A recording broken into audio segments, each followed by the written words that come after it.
All right, here we are.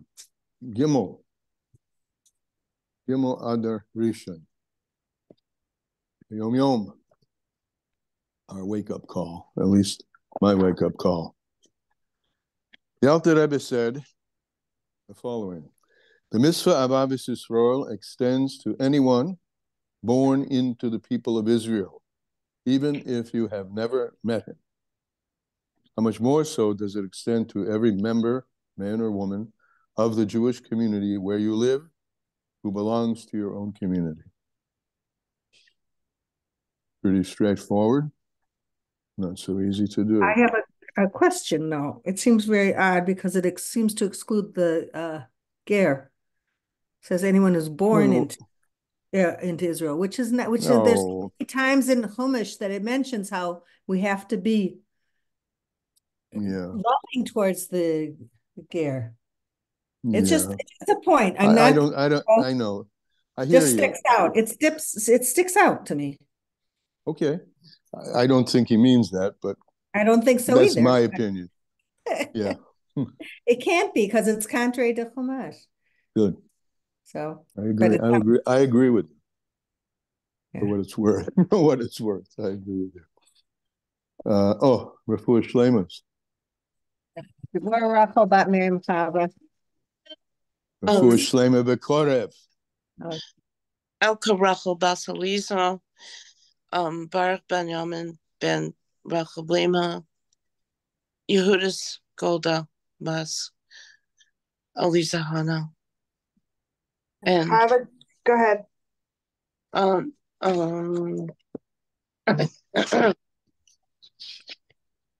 Hava Daniela Bas Naomi.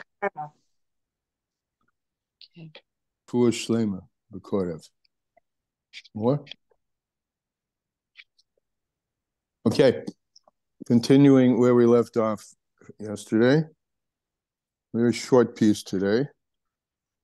In Lessons in Tanya, page 355. And here in Likutei Amurim, top of page, Lamed Daled. So this whole chapter, actually, so far, has been dealing with sadness, depression, pain, how to handle those seemingly negative. And I say seemingly negative because one of the things that the Alter Rebbe taught us is that what they seem is not what they are, meaning that they are really rooted, these difficulties. Here's here speaking particularly about difficulties that a person has in life regarding health and other things like that, are rooted in what's called alma discasia, the hidden worlds, meaning that they're so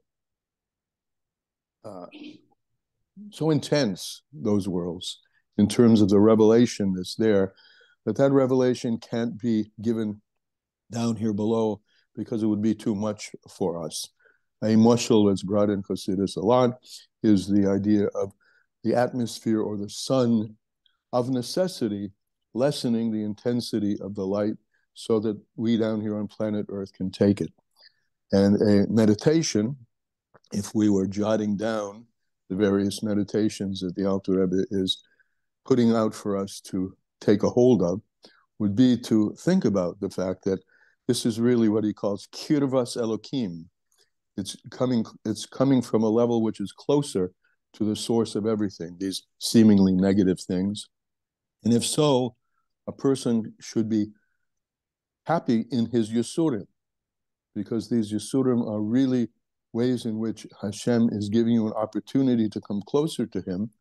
And one of the corollaries of that is that a person should take any difficulty that is happening in one's life, and instead of being sad and depressed about it, become bitter about it. Bitter meaning, I don't want the darkness. I want to see the hiddenness of Hashem. And that can and will empower one. Remember the mashal that he introduced in the very beginning of this chapter 26 about two wrestlers. where the one of greater strength could succumb to the one of lesser strength if the one of greater strength is lazy or tired. But if the one of greater strength would exert himself, then the battle's over, and the one of greater strength wins the battle. And that's the battle between the two Yetzers that we have, the Yetzer Hara and the Yetzer Tov. And the Yetzer Hara has sometimes a seeming advantage or even close to victory in that he and his tricks of the Yetzer get us down. But the Nefesh Elokis is a partner in the Yetzer Tov. And if one would just think about that, the power of the Nefesh Elokis, the power of godliness and Kedusha that exists within you, that could be a wake-up call to get off the floor, get off the mat, and overcome the darkness. Now, we're dealing today with another topic, but on the same topic of sadness, right? If a person becomes sad because he becomes critical or she becomes critical of her or his failures in avodas Hashem, that I'm just not so religious as I should be, or the davening that I'm doing is just, I know it's not good enough, etc. So he says, and now we'll start today's Tanya, the following, on top of page Lamed Daled. The Adarabba, that feeling that you have, that your avodah is not sufficient, right, and brings you to negativity. On the contrary, that Adarabba, on the contrary, Atzvis hi megasis harua, that kind of sadness comes from haughtiness of spirit, literally, from one's, who do you think you are, that your avodah should be so perfect? You're not, if you're having that thought, you're not recognizing your place. The alkein yirolavovoy, and that's why your heart is becoming bad and depressed. Al she'enu mimadregas tzaddik. You're depressing yourself because you're not at the level of a tzaddik. Well, guess what? Well, first, tzaddikim bevandai. You're thinking of yourself, if my davening isn't sufficient. I have, if you can imagine such a thing, I have thoughts which enter my mind during davening, which take me, and I can wake up and say, what did I just say? Did I pray at all? Right? These things that my mouth has been mumbling. Did I really say anything?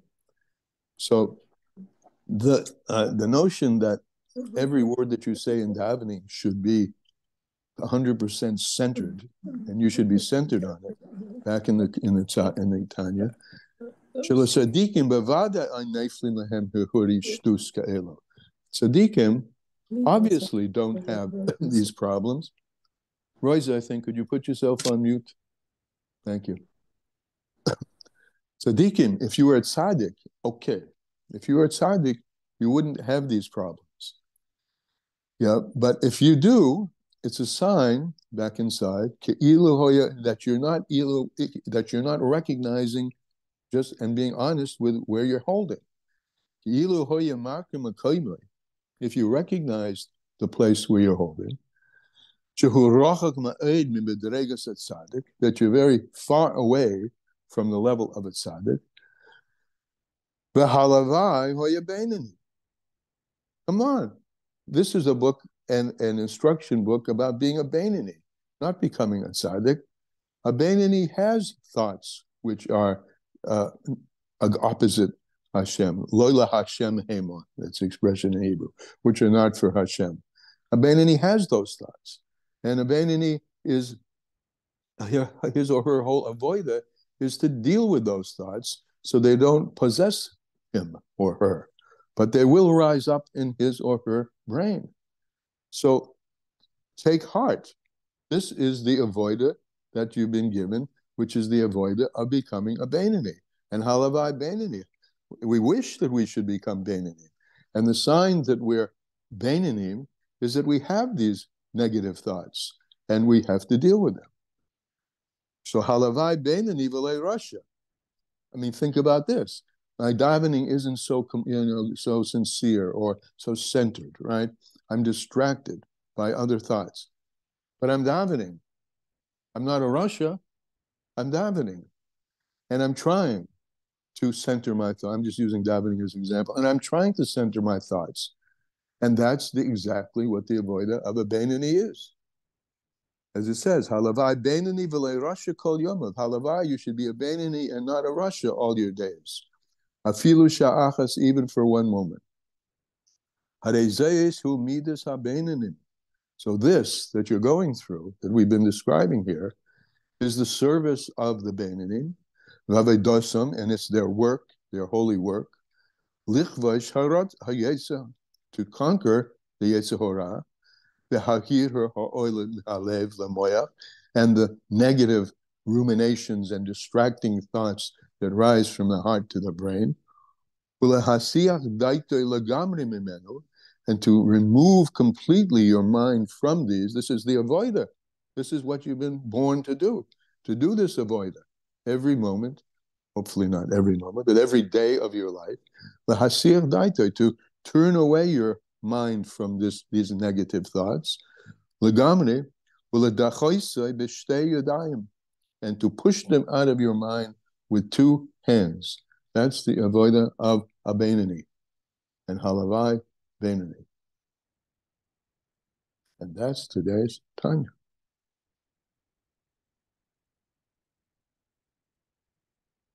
So, that's pretty straightforward, yes? No? The other expression used for Benoni is the struggler. The struggler, okay. Which I think fits in here. Definitely, that's the Benoni. He's in the struggle. Rivka, did you have a comment earlier? That was, you mean, yesterday when I was driving. Yesterday. Okay. That was yesterday. Oh. Thank you. How about today? Any comments or questions? Isn't it like a different, I mean, I guess I'm so the fact that the Alter Rebbe says that we're all Benonim and we shouldn't even have expectations of being a tzaddik, doesn't that like deflate our like attempts? If we're like so forgiving of ourselves, okay, so I didn't do it, I'm a Benoni. No, hold on. It's not so simple. First of all, that's not what he's saying. Forget about it. On the contrary, he's saying work with it. And he's not saying. But you're working with it towards a goal. Let me just finish. He's not saying the first part of what you said. Don't even think about being a tzaddik. Be happy with being a Benoni. Right? That's not the attitude. Benoni is on the road to tzaddik, and we're talking now here about a person whose experience in life is that he or she is having more or many or few moments where it's obvious to oneself that you're not 100% there. I keep using davening because it's one of the, in my own life, one of the biggest examples. I can say a page of davening and then kind of wake up and say, what did I just say? Because I'm in a rush or whatever. He's saying, if you're in that state, then take heart. Take heart. You've been given the opportunity to become a Benoni. Slow down, change your ways, do concentrate more, and certainly don't let the negative thought that what value do I have if I can't even keep my mind straight on a page of davening? I'm a piece of who knows what. Don't let that thought ever enter your mind, because that you're struggling with something in order to be more kedusha, you're not a Russia. You're struggling to be more holy. Take heart with that, because that's what you were born to do. And he's encouraging us to become a Benoni. Now, once you become a Benoni, then there's another horizon. But you can't say, oh, I want to be a tzaddik. And he's telling me just be happy with being a Benoni. That's not what he's saying. Okay, you have that? Yeah. Okay. Rivka. It's not a small thing to be a Benoni. It's not something we should. It's a huge thing. I think it's not negligible. It's a constant effort, and alavai to be right, but it's not like the goblet at the end of the you know. Well, got news for you. Neither is tzaddik, the goblet at the end, because there is no end, and tzaddikim are always doing shuva, right? And that's where we start, is to not think there's a problem because you're not a tzaddik. That's a arrogance to say that I'm. Yeah, that's what he says. And I think it's real. And it's also a cause for thinking, oh, I'm so bad, I shouldn't even try. Oh, I failed here, I failed there. Who do I, why even make an effort? It's a very wise advice, and it's very real advice. Because if you don't take that advice, you'll never become a tzaddik, because you've given up on yourself. But it says v'amech kulam tzaddikim. Yes, but we understand. We've talked about this many times before, Elisheva, to be honest, right? Amach kulam tzaddikim refers to the spark of tzaddik that's in everybody. And everybody is righteous at heart. And then there's the levels of tzaddik she'ena gomer, tzaddik gomer, which are results of processes of avodah, or as the other alternative, or a gift from Hashem. We've learned that, right? Yeah. But the reason that one can be gifted tzidkis, meaning a tzaddik gomer, or one can surpass the avodah of a Benoni and become a tzaddik she'ena gomer, is because of amach kulam tzaddikim, because there's a spark of tzaddik in each and every one of us. Well, I need it repeated a lot of times. Okay, well, we will. Thank you. Rosa, your hand's up. Yeah, thank you. A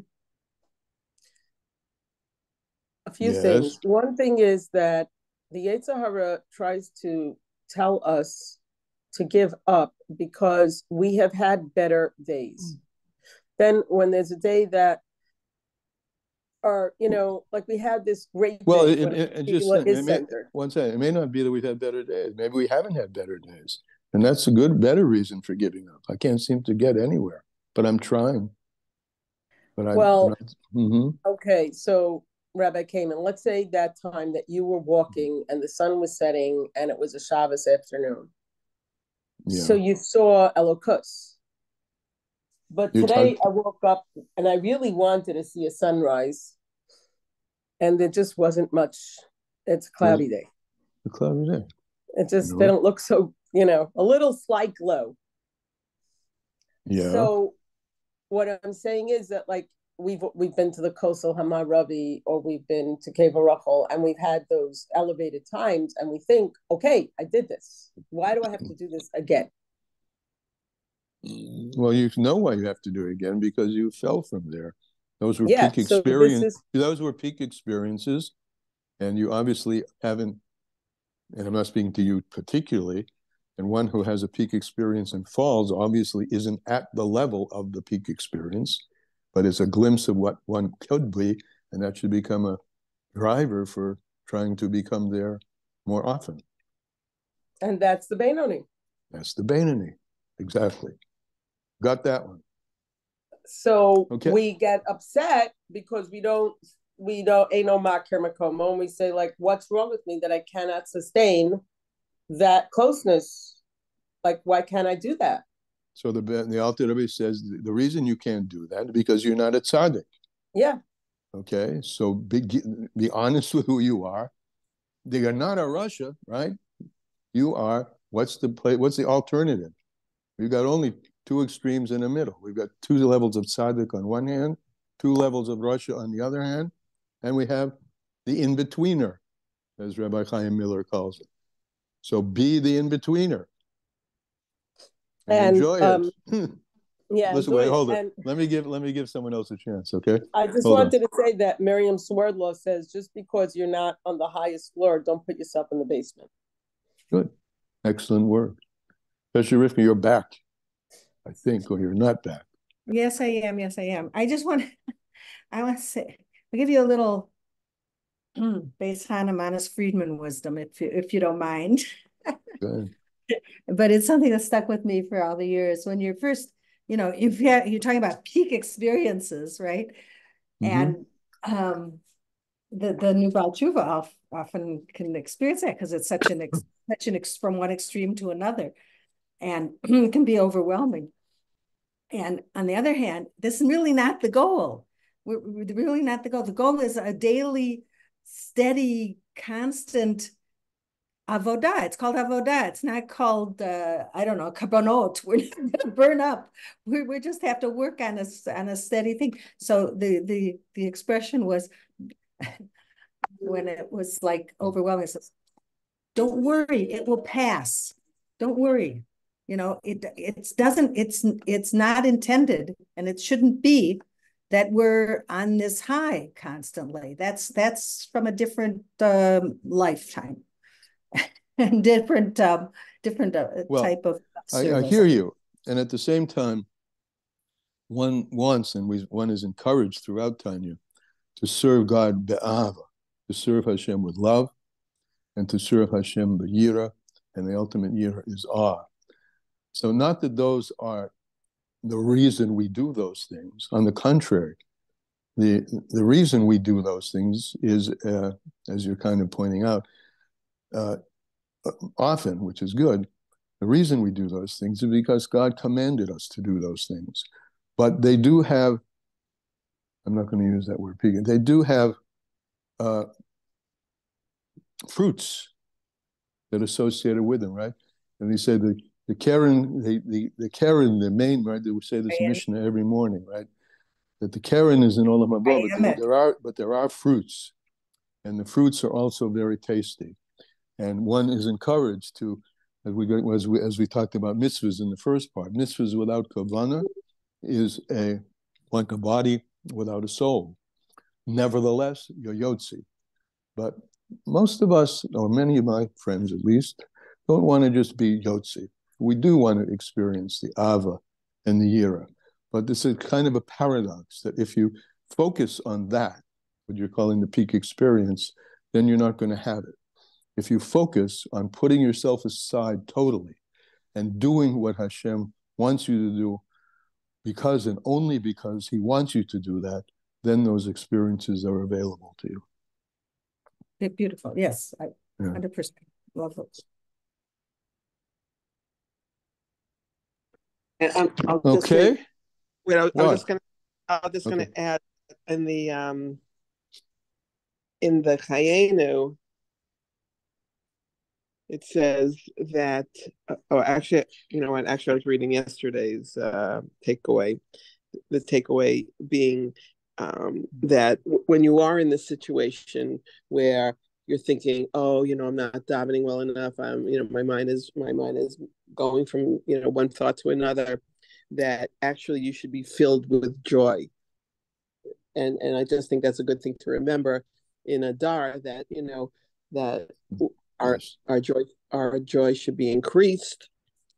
And one of the ways is when we are thinking about other things, or knocking ourselves about, we're not at that level, that's when we should say, actually, I'm doing the avoda right now for Hashem, and fill ourselves with joy.